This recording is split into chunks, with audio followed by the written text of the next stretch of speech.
प्रणतीताई शिंदे, किती खालची पातळी गाठणार तुम्ही? देशाचे पंतप्रधान नरेंद्र मोदी यांचा वाढदिवस हा आपल्या देशासाठी काळा दिवस आहे, असे उद्गार खासदार प्रणती शिंदे यांनी काढलेले आहेत. प्रणतीताई, तुम्हाला आठवण करून दिली पाहिजे की तुमचे पिताश्री देशाचे गृहमंत्री होते.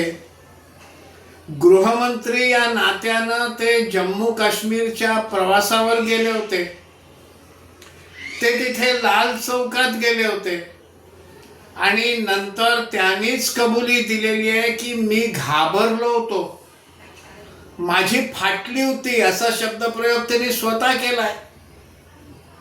एका गृहमंत्र्याला दिली जाणारी सगळी सुरक्षा त्यांना उपलब्ध होती आणि तरी देखील गृहमंत्री या नात्याने गेलो तेव्हा माझी घाबरगुंडी उडाली होती, मी घाबरलो होतो, माझी फाटली होती, असं म्हणताना त्यांना जरा देखील लाज वाटली नाही.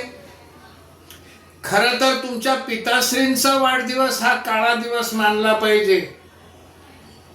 अशा प्रकारचा शब्दप्रयोग मला करायची इच्छा नाही, पण तुम्ही तसा केलायत म्हणून तुम्हाला हे उत्तर द्यावं लागतंय.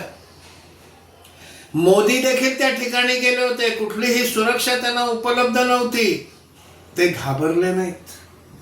एखादा घाबरगुंडी उडणारा गृहमंत्री या देशाला मिळाला, हा खरा काळा दिवस आहे. मोदी द्वेषाने तुम्ही इतक्या पछाडल्यात प्रणतीताई की कुठले शब्द वापरावेत. एखाद्या शत्रूला देखील वाढदिवसाच्या निमित्ताने अशा शुभेच्छा कोणी देत नाही.